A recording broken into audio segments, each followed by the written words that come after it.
কৃষ্ণ প্রেম না হলে তো জীব মুক্ত হবে না। এক রাজা একজন পাঠক গোসাইকে নিমন্ত্রণ করলেন, মহাশয়, আমার তো মুক্তির কোনো পথ নেই, আপনি আমাকে মুক্ত করে দিন কৃষ্ণ কথার মধ্যে। আচ্ছা, সে পাঠক তাকে কৃষ্ণ কথা শোনালেন 7 দিন। 7 দিন কৃষ্ণ কথা শোনার পর তার মনের কোনো পরিবর্তনই ঘটল। তিনি বললেন, কি কৃষ্ণ কথা আমায় শোনাবে? আমার তো মনের কোনো পরিবর্তনই ঘটল।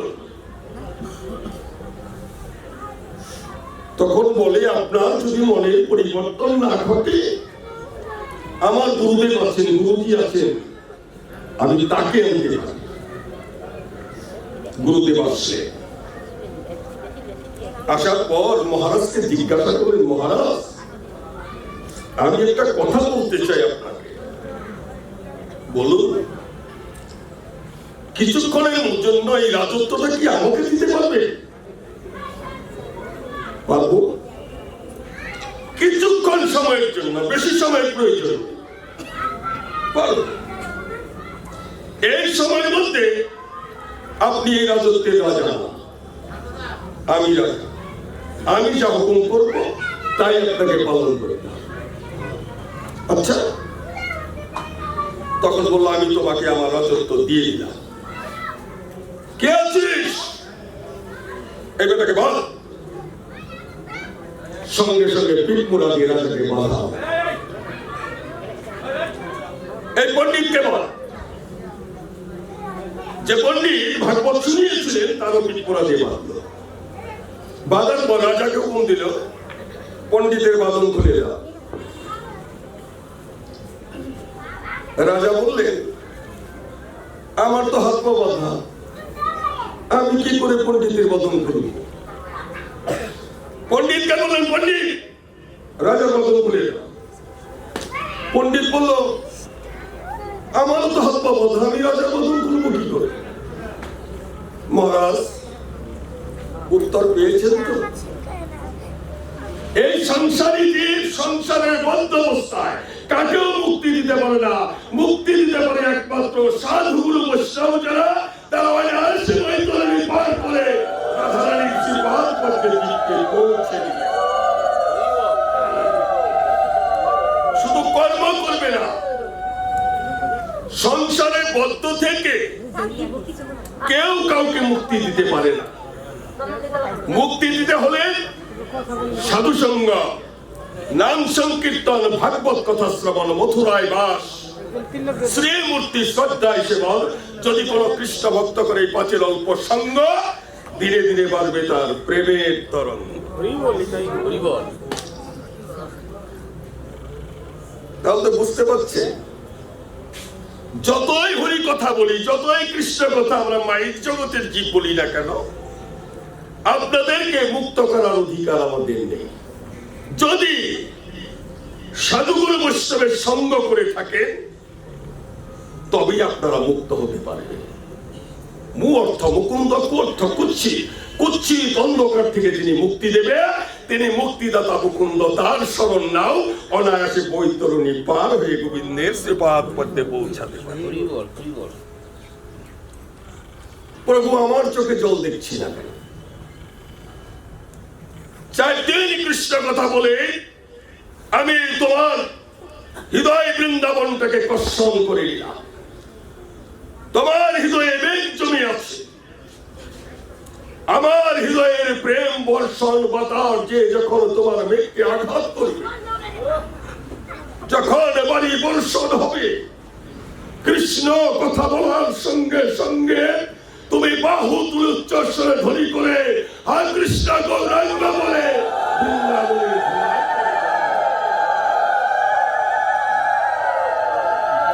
ধৈর্য ধারণ করে বলছি। শ্রীমান মহাপ্রভু চৈতন্য চরিতামৃতে বলেছেন, হরিনাম শ্রবণ করে, হরিনাম শ্রবণ করে যার নয়নে জল আসে না, সেই পামরের মুখ কখনো দেখবে না। কমলাকান্ত নামে একজন কৃষ্ণ ভক্ত ছিলেন, কত হরিনাম শুনছে। কমলাকান্ত পিপ্পলায়ন, এই কমলাকান্ত পিপ্পলায়ন তো শ্রীমদ মহাপ্রভু টাইটেলটা দিয়েছে, পিপুল দিয়ে কেঁদেছিলেন বলে। এই কমলাকান্ত সব কীর্তনেই যান, কত চেষ্টা করেন কাদার জন্য, কিন্তু চোখে জল আসে না।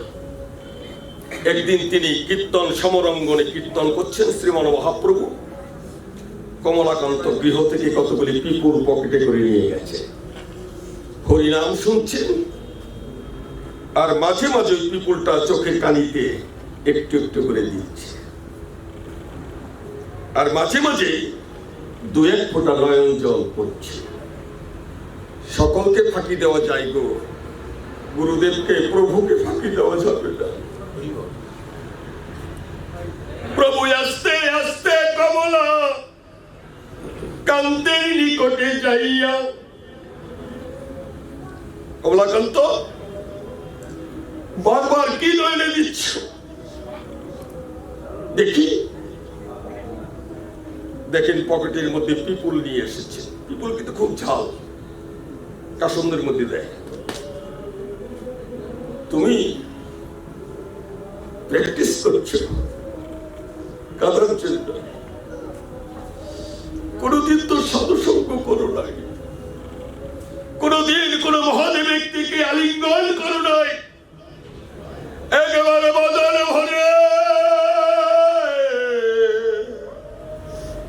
কৃষ্ণ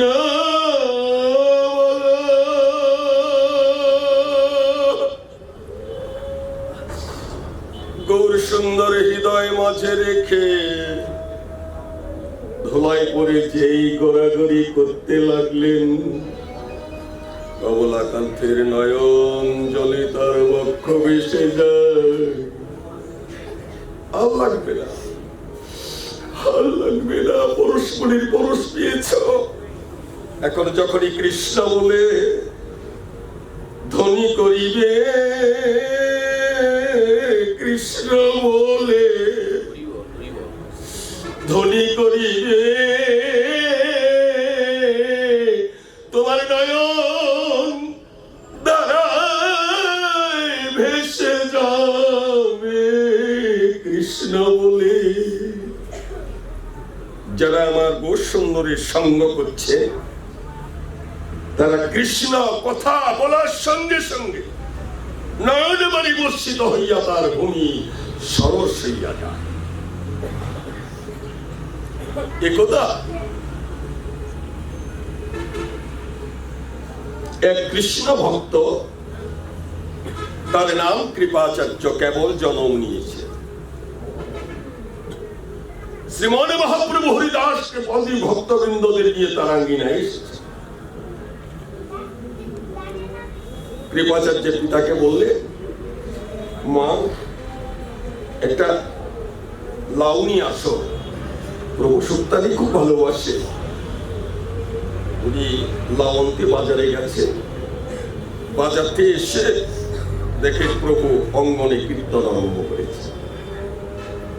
মা পুত্রকে কোলে নিয়ে হরিনাম শুনছে, শুনতে শুনতে এমন ভাবাবেগ হইয়াছে, সে মনে মনে ভাবছে সে লাউকা বা কুমড়টা বুঝি কাটছে। পুত্রকে টুকরো টুকরো করে কেটে পাত্রের মধ্যে রেখেছে।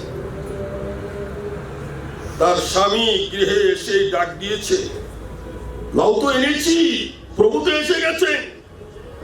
হায় হায়, ঘরের ভিতর ঢুকে দেখে রক্তে সমস্ত উঠোন লাল হয়ে গেছে। তুই কি করছিস? হায় হায় সর্বনাশ, শেষ পর্যন্ত আমার পুত্রটাকে কেটে ফেললি। মা তো হতবাক হয়ে গেছে। কৃপাচার্যের পিতা গিয়ে শ্রীমন মহাপ্রভুর চরণখানা জড়িয়ে ধরে, প্রভু যে আশা করে, যে ভালোবাসা দিয়ে, যে প্রেম দিয়ে তোমাকে আমি আঙ্গিনায় এনেছিলাম, আমার সব আশা বঞ্চিত হয়ে গেছে। কি হয়েছে আমায় বলো তো?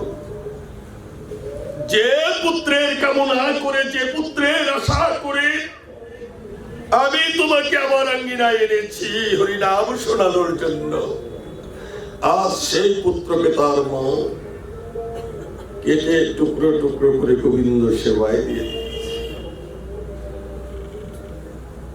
শ্রীমান মহাপ্রভু হরিদাসকে বুকের মধ্যে জড়িয়ে দেন। হরিদাস এই জীবন মৃত্যুর সন্ধিক্ষণে যদি ওই শিশুর দেহে প্রাণ ফিরিয়ে দিতে না পারি, ভগবান নামের কলঙ্ক অচৈতন্য জীবকে চৈতন্য লাভ করার কলঙ্ক আমার দেহ থেকে যাবে। এবার এক হরিনাম করো, যা মৃত দেহে প্রাণ ফিরে এসে কৃষ্ণ কৃষ্ণ বলে বৃন্দাবনের ধোঁয়ায় পড়ে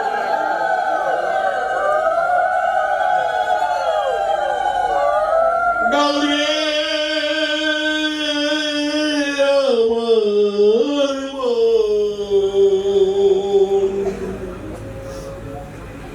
সদা কৃষ্ণ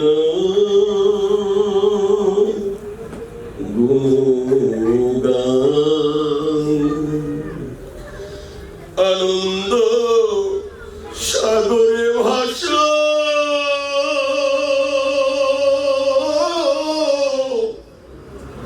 করে সদা কৃষ্ণ নাম।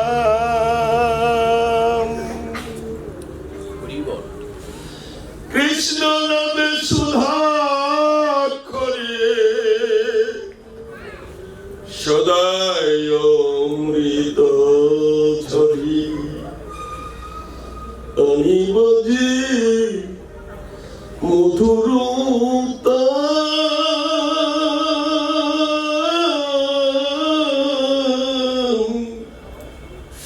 কানে বাজে মধুর গোবিন্দ দেহে প্রাণ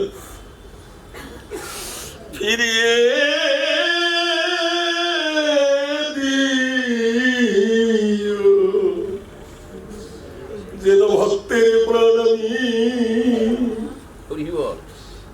রক্ষা করতে পারি। তোমার নামের যেন কলঙ্ক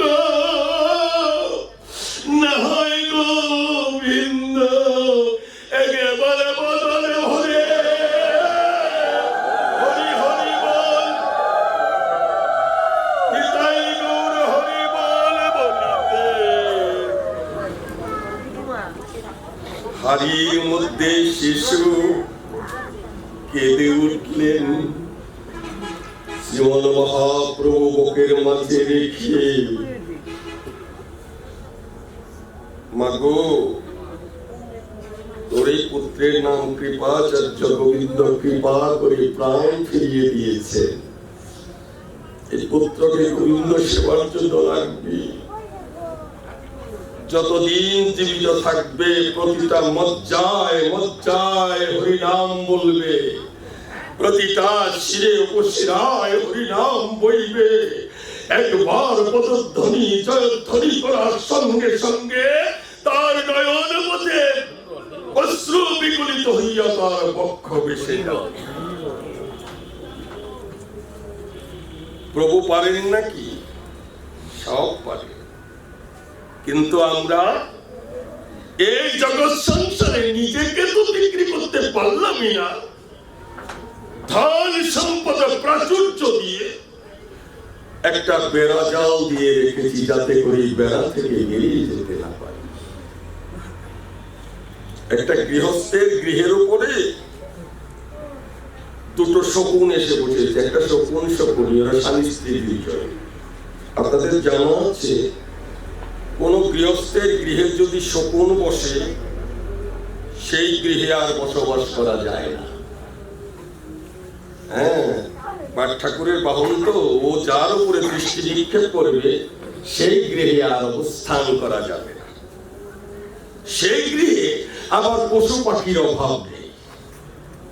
শকুন শকুনিকে বলছে, দেখলি তো গৃহস্থটা কেমন বাড়িটাকে বৃন্দাবন সাজিয়ে রেখেছে, ফলে ফুলে বৃক্ষলতায় পশু পাখিতে ভরপুর গৃহটা। আমাদের কত সুবিধা, রাত্রি প্রভাতেই ওই পাখিগুলিকে সেবা করব। গৃহস্থ বসে বসে গুরু নাম জপ করছেন, উনি শুনতে পেলেন কানে। ওই পাখিগুলিকে খাঁচার মধ্যে ভরে কালামপুরের হাটে বিক্রি করে দিল। তখন শকুনি বলছে, ভজন কথা তো জুড়ে বলে, শুনলো বলেই তো পাখিগুলিকে বিক্রি করে দিল। বিক্রি করেছে তাতে কি হয়েছে? ছাগল ভেড়ি কত আছে না, ওগুলোকে খাবো। পরের দিন ওই ছাগল ভেড়িগুলোকেও হাতে বিক্রি করে দিল। তারপর গরু বাছুর আছে, সেগুলোকে একটা একটা করে খাবে। পরের দিন ওই গরু বাছুরগুলিকেও বিক্রি করে দিল। শকুনি জিজ্ঞাসা করছেন, এখন খাবি কি? সব যদি নিঃশেষ হয়ে যায়, গৃহস্থ আর গৃহস্থের স্ত্রী আছে, ওদের দুইজনকে খাবো। তখন গৃহস্থ একটা বিপদের মধ্যে পড়ে গেল। পড়ে গিয়ে স্ত্রীকে বলে, সারা জীবন বলে যে হরিনাম করছি, এর কি কোনো মাহিত্য নেই? সাধুগুরু বৈষ্ণবের সঙ্গের কি কোনো গুণ নেই? আছে গো, চলো যাই। কালিয়াকুর পালপাড়ার সন্নিকটে নতুন বিগ্রহে নতুন মন্দির স্থাপন হয়েছে, সেখানে হরিনাম সংকীর্তন হবে। আমরা দুইজনে চলো, হরে কৃষ্ণ বলে সেই হাতে নিয়ে বিক্রি হয়ে রাধা গোবিন্দের নাম শোনো।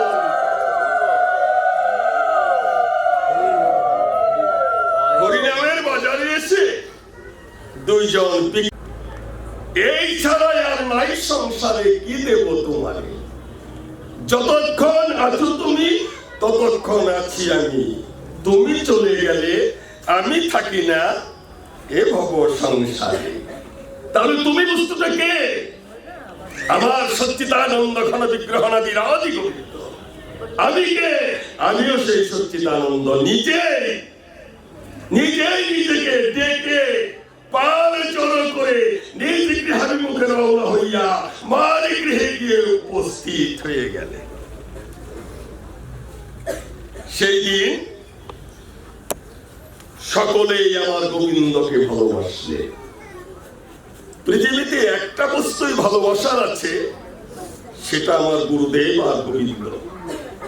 এরপরে বিশ্ব ব্রহ্মাণ্ডে আর কি বস্তু আছে? সৃষ্টি স্থিতি প্রলয় পরম বৈষ্ণব যারা, এদের সেবায় যদি নিজেদের আত্মকে বিসর্জন দিয়ে দিতে পারো, তবেই তোমার ভেতরে ভগবত বুদ্ধি, ভগবতের প্রেম হইবে এবং রাধারানী শ্যাম সুন্দরের কৃপা বর্ষণ হইবে।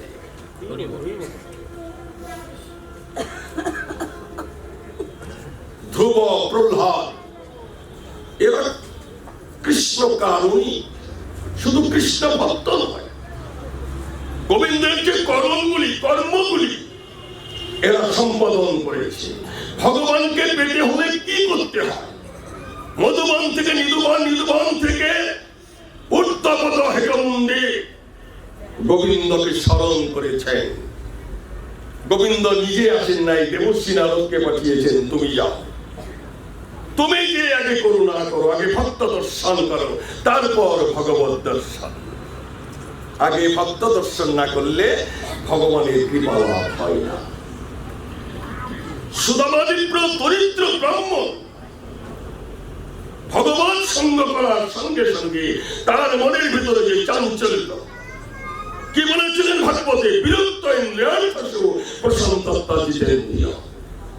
যার আত্মা সংসারের উপরে বিরক্তি পোষণ করেছেন, সংসারের উপরে যার আত্মা স্থিতি লাভ করেননি, সংসারের মোহ, সংসারের বাসনা কোনো কিছু আত্মার ভিতরে নাই।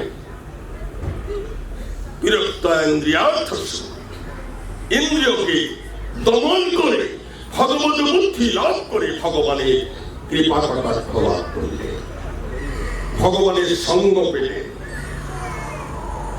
ভগবানকে কখনোই ভুলে যায়। যদি ভুলে যায়, স্ত্রী তাকে স্মরণ করে। তোমার না বন্ধু আছে, দ্বারকাধীশ, দ্বারকাধিপতি, আমরা এত দরিদ্র। শিষ্যরা অনেক সময় বলে, বাবা আমার সংসার চলছে না, অমুক চলছে না। গোবিন্দকে স্মরণ করো, যার গৃহে ধনের অভাব নেই, প্রাচুর্যের অভাব নেই, ঐশ্বর্যের অভাব নেই, ক্ষমতার অভাব নেই, তার কাছে শরণাপন্ন হও, তাকে ডাকো। গুরুদেবের কোনো দোষ নেই, বৈষ্ণবের কোনো দোষ নেই, আমার গোবিন্দের কোনো দোষ নেই, তাকে তুমি স্মরণ করো।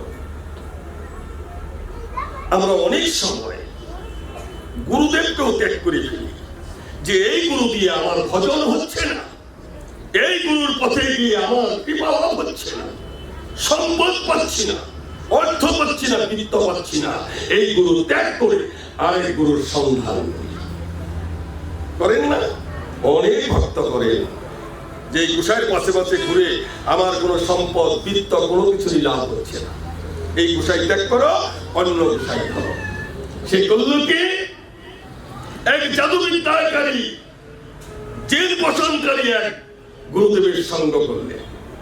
যেমন প্রসিদ্ধ বিশ্বাস, উনি কিন্তু জিন পোষণ করতেন, হ্যাঁ, সম্মোহন বিদ্যা জানতেন। ওই রকম ভক্তটি তার বাড়িতে গেল। বাড়িতে গিয়ে দেখেন তিনি জঙ্গলের মধ্যে বসে সাধন করছেন। তার কাছে গিয়ে তিনি কৃপা পেতে চাইলেন। বৎস, গুরু ত্যাগ মহাপাপ, যদি এই কর্ম করো তোমার সময় অনুচিত কর্ম করতে হবে, নচে ভগবত কৃপা তুমি কিছুতেই লাভ করতে পারবে না। আমার মন্ত্র নাও, নিয়ে জপ করতে করতে দেখবে জিন এসে তোমার সম্মুখে দাঁড়িয়েছে। এইরকম সাধন করতে করতে জিন এসে হাজির, কি চাস আমার কাছে? জিনকে থেকে তো সে ভয় পেয়ে আউলিয়ে গেছে। আমি কি চাও এখন? চাইলে হবে না, 24 ঘন্টা আমার কাছে চাইতে হবে।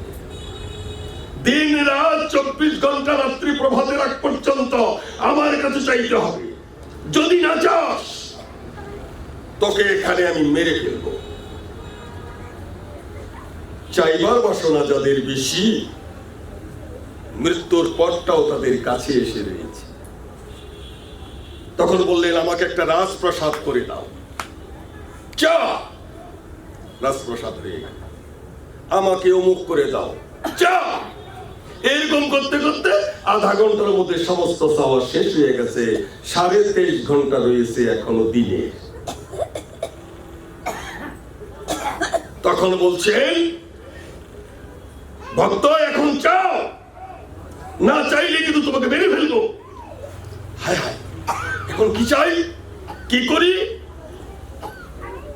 মনের ভিতরে এমন আবেগ অনুভূতি এসে গেছে, সে এখন গুরুদেব ছাড়া আর উপায় অন্তর খুঁজে পাচ্ছে না। তখন তিনি গুরুদেবকে স্মরণ করেছেন, গুরুদেবকে এই কথা নিবেদন করলেন।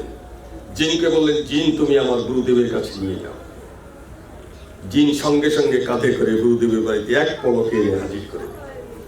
গুরুদেব আঙ্গিনার মধ্যে বসা, জিনকে তো দেখা যায় না। ভক্তটি এসে গুরুদেবের চরণখানা জড়িয়ে ধরল। সম্পদের লালসা করেছিলি, সময় অল্পই, সময় নদীর স্রোতের মতো বয়ে যাচ্ছে। ভজনের সময়টুকু যদি ভজন না করিস, কোনদিনও ভগবানের কৃপা লাভ করতে পারবি না।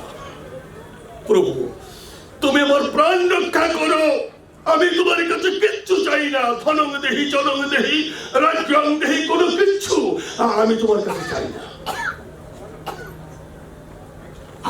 জিনকে ডাক, জিন আমার গুরুদেবকে দেখা দাও। গুরুদেব বললেন, জিন আমাকে এক হাড়ি ঘি এনে দিতে পারবি? ওইটা তো সামান্য ব্যাপার, এই নে।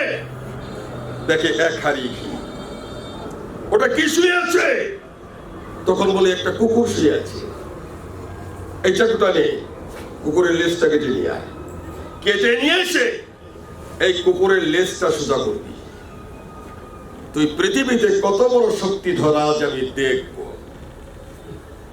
ও ঘিয়ের মধ্যে চোবায় টান দেয়, আবার ফরকিয়ে দেয়।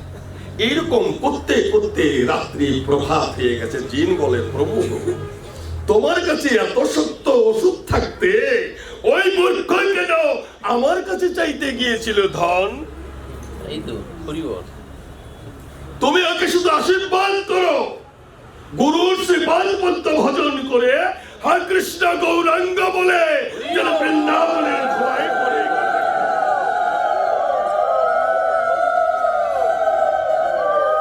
মহৎ ব্যক্তিদের কাজ কি? মহৎ স্বভাবে তারিতে পামর, নিষ্কার্য না থাকিলেও জান পরের ঘর। তারা গৃহস্থের গৃহে গিয়ে গিয়ে শুভা শুভ ভালো মন্দ সব জিজ্ঞাসা করবে। কিন্তু আমরা কারোই শোভা শুভ ভালো মন্দ কোনো কিছুই জিজ্ঞাসা করি না। কে ভালো আছে কে মন্দ আছে, নিজের চিন্তায় আমরা ব্যতিব্যস্ত। শ্রীমান মহাপ্রভু ঘরে ঘরে গিয়ে গিয়ে সাধু গুরু বৈষ্ণবের সঙ্গ দিতেন। তিনি বলতেন, জগৎগুরু চৈতন্য ওকে স্মরণ কর। জগৎগুরু চৈতন্যকে স্মরণ করলে অবচেতন মন যখন জাগ্রত হয়ে যাবে, তখনই ভগবতের কৃপা লাভ হবে, তার আগে হবে। ভগবানকে ভজার আগে গুরুকে ভজন কর, গুরুকে স্মরণ কর। গুরুর মাধ্যমে তুই ভগবানের সান্নিধ্যে গিয়ে পৌঁছিয়ে যেতে পারবি। গুরুদেব আপনাকে দীক্ষা দিলেন, আপনি কয়দিন যোগাযোগ রেখেছেন গুরুদেবের সঙ্গে? এখন তো মোবাইলের জগৎ, একটু টিপে কানে দিলেই গুরুদেবের সঙ্গে কথা বলতে পারে। আগের দিনে কিন্তু এগুলো ছিল না। আগের দিনে তারে তারে মনে মনে যোগাযোগ হইত। গুরুদেব স্মরণ করলেই ভক্তেরা বুঝতে পারতেন গুরুদেব আমাকে স্মরণ করেছে। সঙ্গে সঙ্গে দেখা যেত গুরু গৃহে ভক্তেরা গিয়ে হাজির হয়ে গুরু কৃপা লাভ করতেন। এইভাবে দিন যাচ্ছে, মাস যাচ্ছে। গোবিন্দপুরের গুরুদেব, তার 110 বৎসর বয়স। তার এক শিষ্য ছিল, সন্তোষ নামের জাতিতে শীল ছিল, খড়ি করত শিবরামপুর হাটে। ওই ভদ্রলোক প্রতিদিন ওই শিবরামপুরে খড়ি করে। একদিন এক ভদ্রলোক কৃষ্ণ ভক্ত, তিনি এসেছেন সে পথে। তখন সন্ধ্যা ঘোর হয়ে গেছে। একটা ছোট্ট একটা ল্যাম্প জ্বালিয়ে খুর দিয়ে সেভ করছে। এমন সময় ভক্তটি এসে বসলো, তার মুখে সাবান লাগিয়েছে।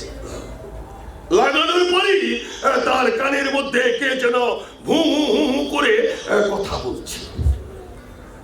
দাদা একটু দাঁড়াও, আমি দেখছি কে যেন নিরাগে আমার সঙ্গে কথা বলতে চাইছে, একটু দাঁড়াও।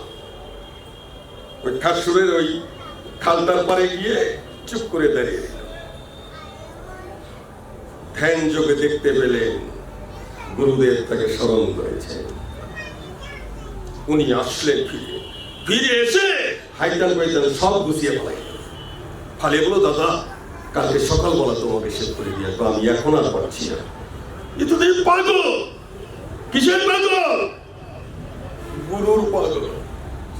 সঙ্গে সঙ্গে গৃহে ফিরে গেলেন। গৃহে ফিরে যাওয়ার সঙ্গে সঙ্গে স্ত্রী একটা জলচকি, এক গটি জল, একটা গামছা নিয়ে বসে আছেন। স্বামী আসবে, তার সেবা করবে। বলে আমি তোমার কাছে জিজ্ঞাসা করতে চাই, আমার ছেলে পেলে কয়টি? এই বুড়ো বয়সে ছেলে পেলে হিসাব চাচ্ছ কেন? তখন বলে তোর কাছে জানতে চাই আমার ছেলে পেলে কয়টি। তখন বলে কেন আমার এক ছেলে পেলে, এই তো ভুল করলি। ওই যে আমার গোবিন্দ বলে আমার মা, আমার বাবা, আমার গুরুদেব, আমার গুরু মা সকালবেলা ছেলেদেরকে পুরি দিয়ে জিলাপি দিয়ে বসিয়ে বসিয়ে খাওয়ালি। আমার গুরুদেব কত ভালোবাসে। কই একটি তো আমায় যাওয়ার সময় বললি না গরম পরিবেশে কয়টা দিয়ে গুরুদেবের সেবাই দিয়ে আসো। আগের দিনে তো দেখেছি এগুলো হয়েছে। উনি বললেন আমাকে এক ব্যাগ মুড়িকে, গরম মুড়িকে। এখন তুমি কোথায় যাবে? আমি গুরু গৃহে যাব। যত রজনী হোক আমি আবার ফিরে আসবো। তুই চিন্তা করিস না, আমি একা যাচ্ছি না, আমার সঙ্গে আমার প্রভু যাচ্ছে। উনি রওনা হয়ে সারা বান্দুরা থেকে একবারে বাগমারা বাজার বলবন্তের চর পর্যন্ত খুঁজলেন, কোন দোকানে জিলাপি নেই। রাত্রি হয়ে গেছে তো, বিক্রি কিনি সব শেষ হয়ে গেছে। মনটার মধ্যে খুব হইছে, প্রভু গো তুমি তো কিচ্ছু চাও নাই আমাদের কাছে। তুমি শুধু আমাদের কাছে ভালোবাসা চেয়েছিলে, ভক্তি চেয়েছিলে, প্রেম চেয়েছিলে, আর তো কিচ্ছু চাওনি। তোমার সেবার বস্তু তোমার কাছে নিয়ে যেতে পারবো না। এই করতে করতে বর্ধন পাড়া যেখানে সার্কাস পার্টি, ওইখানে একটা বিরাট বট গাছ আছে, ওইখানে গিয়ে নিচে নামলো। শিশিরে ভেজা নদীখানা, এপার ওপার থেকে কিচ্ছু দেখা যায় না, মনে হয় সাগর বয়ে যাচ্ছে। ওখানে দাঁড়িয়ে দাঁড়িয়ে মনে মনে চিন্তা করছে, গোবিন্দ সামান্য নদী পার হতে এত চিন্তা করছি, যেদিন ভাবো পার হব সেদিন কেমন করে পার হব। হঠাৎ করে দেখে ওই বট গাছের তলে একটা বাতি জ্বলছে। কি ওখানে কিসের বাতি জ্বলে? যে দেখে এক ময়রা জিলাপি বাঁধছে, সাতদিন অর্ডার পেয়েছে, জিলাপি বাঁধছে। দাদা, আরে সন্তোষ দাদা, ও দাদা গুরুবাটে যাবে? তুমি চিনলে কি করে, জানলে কি করে আমি গুরুপাটে যাব? তোমারই নাম নিতে নিতে নয়ন পথে প্রেমের বন্যায় ভেসে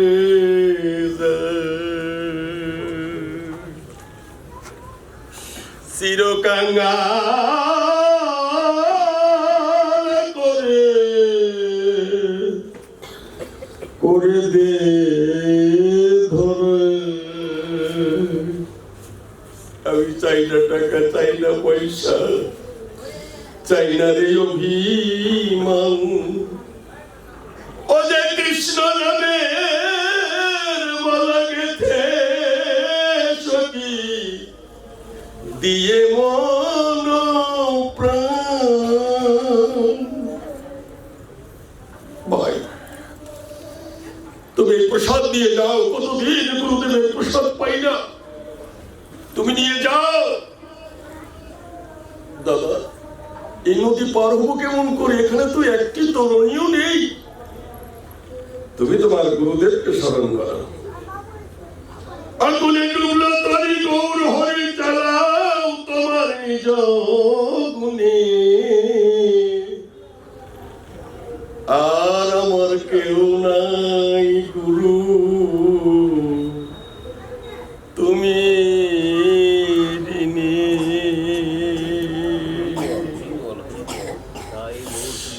এক যে সাদে তরি ছিল, তরি অনায়াসে বিনাশিল,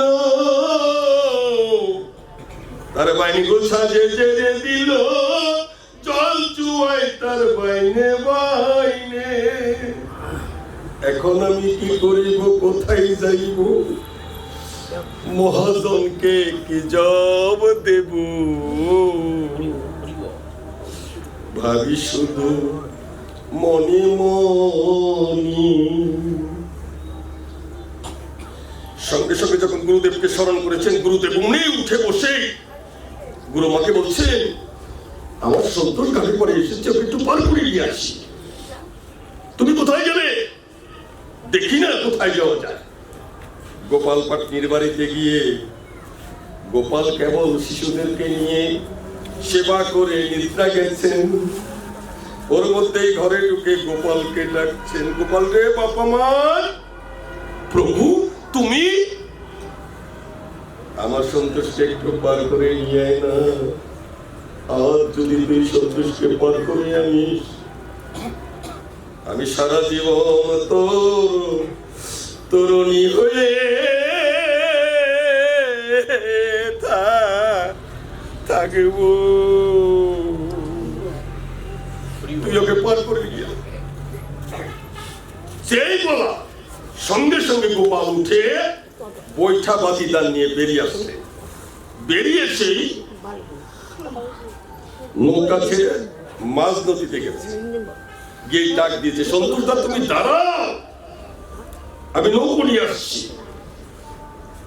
এপার থেকে ওপারে কিচ্ছু দেখা যায়, কাউকেই দেখা যায়। যখন ওপারে গোপাল গিয়ে তরুণী নিয়ে দাঁড়িয়েছেন, সন্তোষ দা গোপালকে বুকের মধ্যে জড়িয়ে ধরে, ভাই গোপাল আমি এপারে, তুমি জানিলে কে মনি।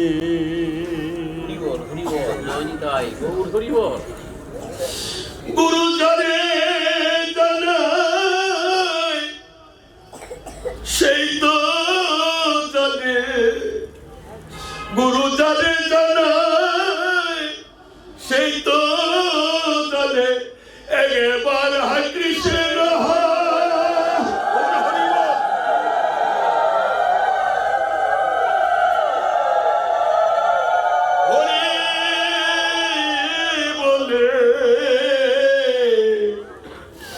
গুরু যারে জানায় এই তো জানি।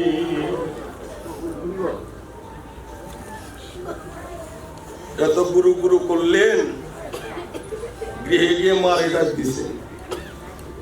ওই অবাগিনী ছাড়া তো আমাদের কেউ নাই। মা জাগেন। গুরুদেব কানেও শুনে না, চোখেও দেখে না। অমনি বিছানা থেকে উঠে দরজাখানা খুলে দিয়েছেন। সন্তোষ এসেছি বাবা।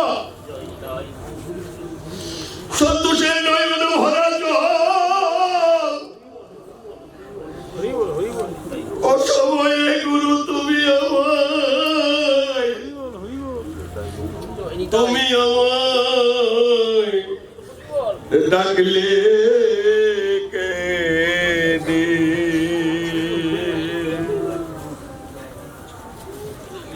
সন্তোষকে জড়িয়ে ধরে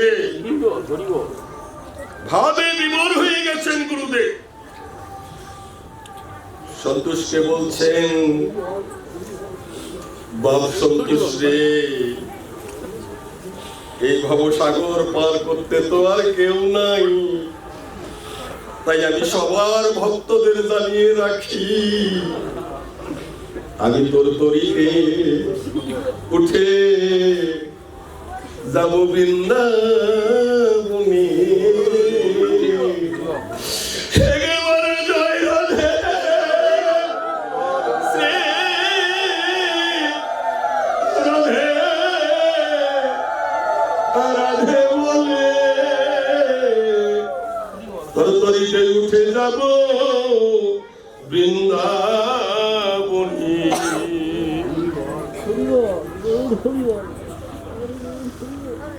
এই ভব সংসারে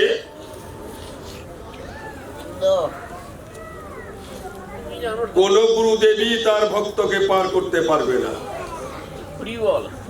যত মহৎ আদর্শের পুরুষ থাকুক, যত জ্ঞানী গুণী গুরু থাকুক, যত মহাপুরুষ থাকুক, কেউ আপনাদেরকে পার করতে পারবে না। গুরু মিলে ঘরে ঘরে, শিষ্য মিলে কপালের পেরে। যদি একজন ভক্ত শিষ্য এমন পাওয়া যায়, হরি বল। যাবার বেলায় তার তরুণীতে উঠে পার হয়ে যাব। জয় গুরু বলে পার হয়ে যাব।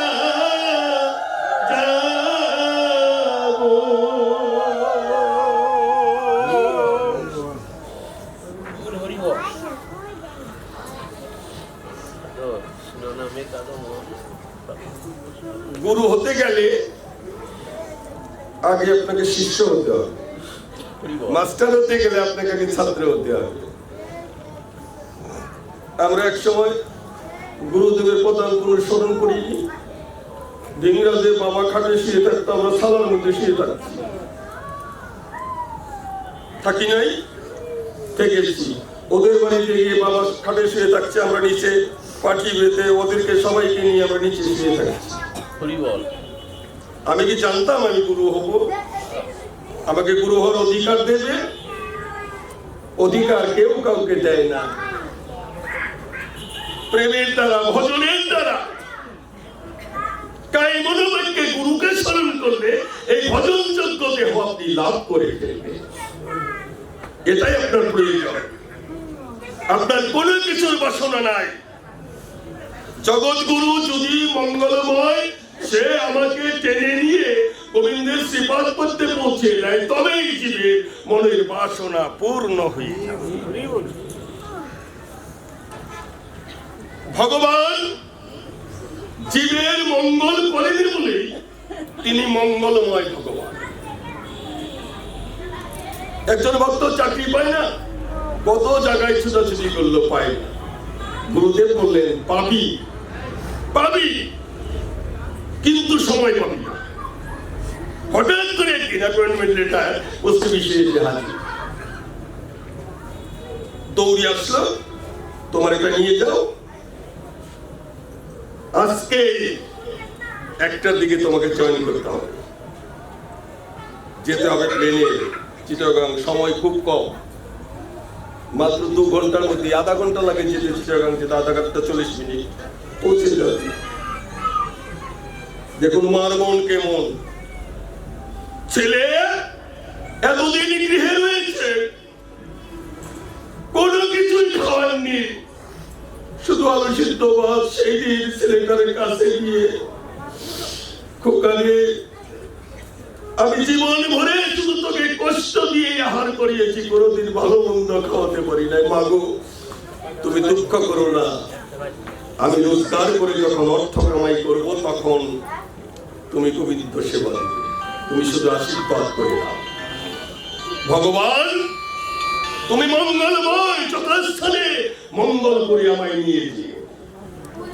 ও যে বেবিতে উঠলো, সিএনজিতে উঠলো, সিএনজি কিছু দূর যেতে আবার নষ্ট হয়ে গেল, যাচ্ছে যাচ্ছে নষ্ট হয়ে যাচ্ছে।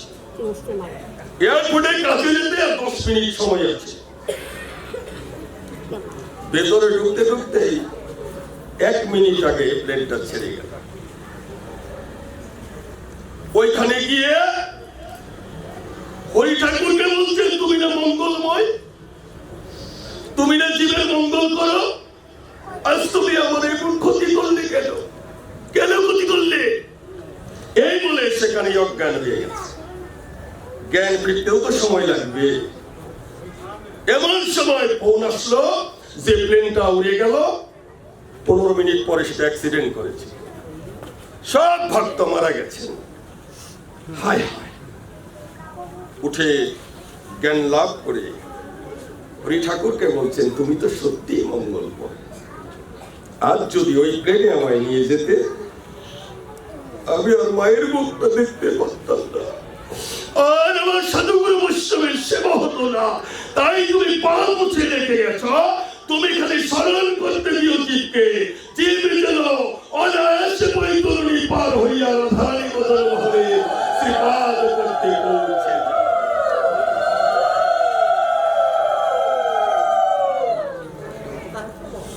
তাই আমরা যে তত্ত্বে ভগবান কৃষ্ণ লীলাঞ্চলে তিনি বন বিপিনকে উদ্দেশ্য করে বলছে, হে স্তবক কৃষ্ণ, হে অংশ, হে সুবলার্জুন, হে বিষবজ্জস্মিন বরুদ্ধ, চেয়ে দেখো বৃক্ষরাজি স্তরে স্তরে সুখ অনুভব করছে।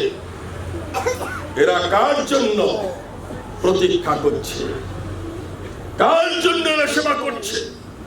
শুধু তাকিয়ে দেখো, যদি ফলং নাস্তি ছায়া কেন নিবর্ততে, এই বৃক্ষে যদি ফল থাকে তোমাকে দান করবে, আর যদি ফল না থাকে, পত্র পুষ্পে ভরা থাকে, তোমাকে পত্রের ছায়া দিয়ে তোমাকে শান্ত করবে।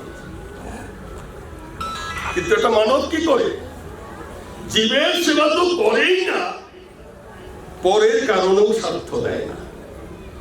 কামিনী রায় কি বলেছেন? পরের কারণে স্বার্থ দিয়ে বলিয়ে জীবন মন সকলই দাও, তার মতো সুখ আছে কি কোথা, আপনার কথা বলিয়া যাও। আপন বলা না হলে ভগবানের সান্নিধ্য লাভ করা যায় না। শুধু নিজের স্বার্থ, নিজের বৃত্ত, নিজের সম্পদের চিন্তা করলে কখনো ভগবত বুদ্ধি লাভ করা যায় না। ওখানে কি হচ্ছে? হে স্তবক কৃষ্ণ, হে অংশ সুবলার্জুন, ওই যে দূরে দেখছি ধূম্র জলে সমস্ত পৃথিবীটা আচ্ছন্ন হয়ে গেছে। বেদবাদী ব্রাহ্মণগণ সত্রাঙ্গিরাসং নামচ্ছতে সর্বকাম্যয়া আঙ্গিরস নামক এক যজ্ঞের অনুষ্ঠান করছে। ওখানে খাদ্য সামগ্রী সমস্ত অপ্রতুল অবস্থায় আছে। তোমরা যাও, যে আমাদের দু ভাইয়ের কথা বলো, কৃষ্ণ বলরামের কথা বলো। ওরা গেল, যে হে ভূমি দেব শ্রীনুতান্তে কৃষ্ণ দাসকারী, কৃষ্ণের আদেশ পাইয়া আমরা তোমাদের কাছে এসেছি। কৃষ্ণ বলরামের কথা শুনে যদি তোমাদের শ্রদ্ধা উদয় হয়, তাহলে আমাদের কিঞ্চিত অন্ন দান করবে। তখন ব্রাহ্মণরা তো এমনি বেদবাদী, হিংসু, বলল, গোয়ালার ছেলেদের আস্পর্ধা দেখেছ, ব্রাহ্মণকে শ্রদ্ধা না করে ওদের শ্রদ্ধা করতে বলছে। কত বড় মূর্খ, কত বড় তত্ত্বজ্ঞ, বের করে দে। ওরা খাওয়া খেয়ে গোবিন্দের কাছে এসে আবার শরণাপন্ন হলে, ভাই কানাই আর আমরা, আমি যখন ছোট ছিলাম আমাকে দেখার জন্য নগরবাসীরা ছুটত। সবাই বলতো, চল চল মন ব্রজে ব্রজে ছুটে যাই রে। আমরা নয়ন ভরে গোপাল মূরতি দেখব, নয়ন ভরে কৃষ্ণ মূরতি দেখব, চল চল।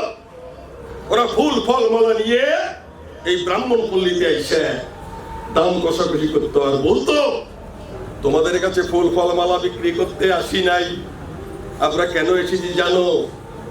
আমরা এসেছি মহারাজ নন্দ যে বৃদ্ধ বয়সে পুত্র পেয়েছে, পুত্রটাকে দেখিয়াছ কিনা? তখন বলে, আমরা অসূর্যম পশ্চাৎ চন্দ্র সূর্য আমাদের মুখ দেখতে পায় না, কি করে দেখবে? তখন বলে, আমরা যদি বলে দেই তাহলে কি দেখতে পারবে? নিশ্চয়ই পারবো। তখন কি করলো? নবজল ধর বর্ণাং চম্পক উদ্ভাসিত কর্ণং বিকশিত নলিনশ্যাম বিস্ফোরণ মন্দ হাস্যম কমপি নিখিল সারম নমি গোপিকো মরং। রূপটা মাটির মধ্যে আঁকলো, দেখেছ এই রূপটা? বলে, নবজল ধর রসে ঢর ঢর, সে যে বর্ণ চিকন কালা, ও যে সুন্দর ধরে মধুর মূরতি, যেন হাসিয়া কথাটি কই রে, যেন হেসে হেসে কথা বলে। আমরা এমন হাসি দেখি নাই রে, যেন ভুবন ভরা গোবিন্দ রূপ। তারা কি করেছে জানিস? ওই রূপটা হৃদয় মাঝে একে নীল রে।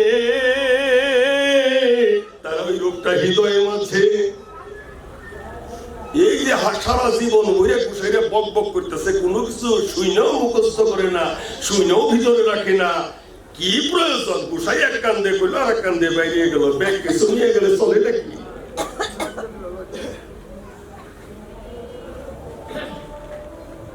আগের দিনে আমাদের দাদুরা পাঠ করতেন অযোধ্যানাথ গোস্বামী, প্রাণগোপাল গোস্বামী প্রভুপাদ, যত যত প্রভুপাদ ছিলেন, এদের পাঠের আমি দেখছি এই কানা খুরা ন্যাংরা বুড়ি যেগুলো, এই বুড়িরাই পাঠ শুনছে, বাড়ির বৌদিরা কোনোদিন পাঠ শুনে নাই, আসনও সুইবার দেয় নাই। তাই এক বৌমা চিন্তা করতেছেন শাশুড়িরা নীতি পাঠ শুনে আর আমাগো আইসে যারা যারা করে ঘটনাটা কি রে, হরিনাম শুনে কি এই শিখাচ্ছে নাকি? আজকে জামু যা থাকে কপালে করছেন কি, পলিয়ে পলিয়ে জঙ্গলের মধ্যে বসে বসে শুনছে, শুই না আইসে একেবারে চুপচাপ ঘরের মধ্যে শুয়ে দিচ্ছে। শাশুড়ি এসে বৌমা প্রতিদিন চিকির পেরে ডাকন লাগে, সে ডাকন লাগে না, সে তো ডাক নাই দিচ্ছে, অমনি উঠছে, উঠেই ঘটনা কি, কিন্তু তাড়াতাড়ি উঠছি তাও সন্দেহ। এত তাড়াতাড়ি ঢুকে, মা আপনার জন্য জল গরম করে রাখছি। শালা পাতা নষ্ট করিয়া জল গরম করে লুকে। আগের মানুষ তো খুব কিপটে ছিল, পাতা গুইনা গুইনা বেচছে, বড় পাতা হইলে গুইনা বেচছে, দেখছি নিচে। আবার কোথানি বাকি করে তেল গরম করে, মা সেবার আগে একটু তেল দিয়ে দিই। সর্বনাশ করছি, এত সেবা যত্ন কেনি, ঘটনা কি? সব কিছু কইয়া টইয়া শাশুড়ির শোয়াইছে, শাশুড়ির সারা রাত্রে ঘুম নাই। বোর এই পরিবর্তনের কারণটা কি? গুসাই যা যা কইছে, সাধুগুরু বৈষ্ণবের সেবা করতে, হ্যাঁ শ্বশুর শাশুড়ির সেবা যত্ন করতে, এগুলো সব করবে, প্রচুর উপরে মায়া মমতা রাখতে। পরের দিন বলে পাখি বোমা দান সিদ্ধ বসাও, রাত থেকেই সে দান সিদ্ধ বসে দিছে, বসিয়ে দিছে, দুয়ারের মধ্যে দান মিলে দিছে, কারদানি গরু এসে সেই দান সেবা নিতেছে। আর বউ করছে কি, দৌড়িয়ে যায় গলায় কাপড় নিয়ে গরুরে ভক্তি করতেছে। সেবা কর মা, সেবা কর, তোরাই না শ্যামলি ধবলি সেবা করতেছে। এমন সময় শাশুড়ি থাল বাসন বাইরে বাড়িতে এসে দেহে বউ উপর হয়ে শুয়ে দিচ্ছে। কি রে, বউর উপর উপর শুয়ে দিচ্ছে কে? মরি ঢুকে গেল নাকি? ওই দূর মুর্শিদজি ফাল দেওছে, মা অমনে উপরে শুয়ে দিচ্ছিস কে? গরু তো দান খেয়ে বলে দিল বাপের বাড়ি থেকে চল দান। কয় মা প্রতিদিন ভাগবতে কি শুনি? সর্বনাশ করছি, তাই নিশ্চয় পলিয়ে পলিয়ে এই কুবুদ্ধি গুলো করতেছে। কয় মা প্রতিদিন যে ভাগবত শুনেন আর আসেন এই সামনে বকাবকি করেন, এটা করেন ওটা করেন, কারণটা কি? আরে তোর মুর্শিদজি ভাগবত শুনে ভাগবত নিয়ে আসি না তো, আসার সময় সালার তোলে তুই আই কইতে পরে আবার বাড়িতে নিয়ে আইলে ওই ভাগবত যদি বাড়িতে নিয়ে আসি এই তোর দোষ হইব, এমন সংসার আর চলবে না। আমরা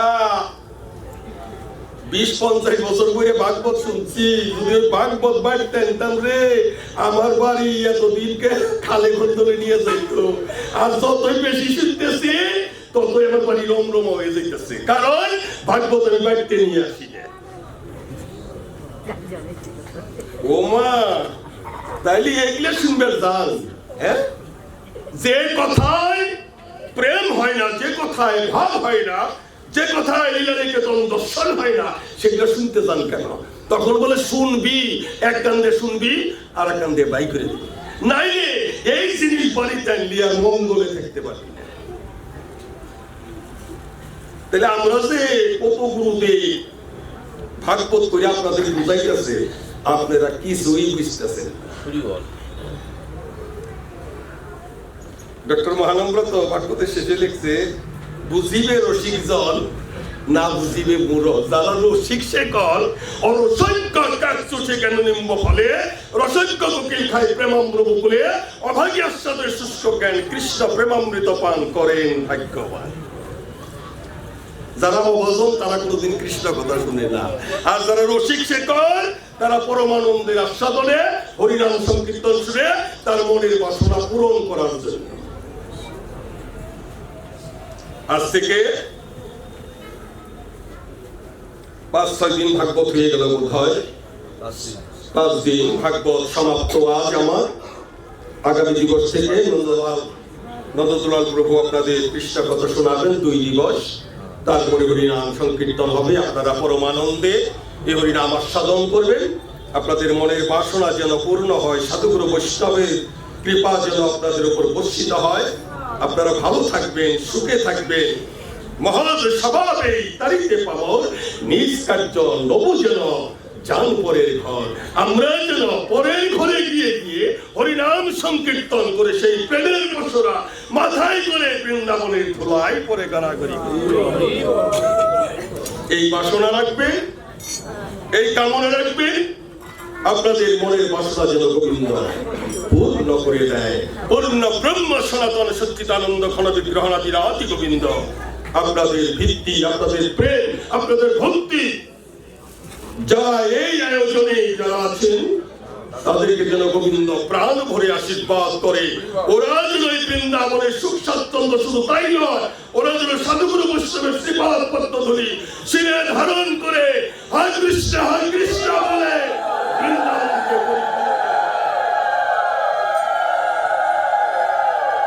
এই আশা রেখে সাধুগুরু বৈষ্ণবের শ্রীপাদ পদ্ম ধরি শিরে ধারণ করছি। আপনাদের মনস্কামনা সিদ্ধ হোক, মনস্কামনা পূর্ণ হোক। আপনাদের এই আশীর্বাদ আপনারা যেন জন্ম জন্ম ভরে, জীবন জীবন ভরে এই বৃন্দাবনকে পরিপূর্ণ করে রাখতে পারেন, সেই আশা রেখে, সেই বাসনা রেখে ব্যাসদেবের চরণে বিশ্রাম জানাচ্ছি।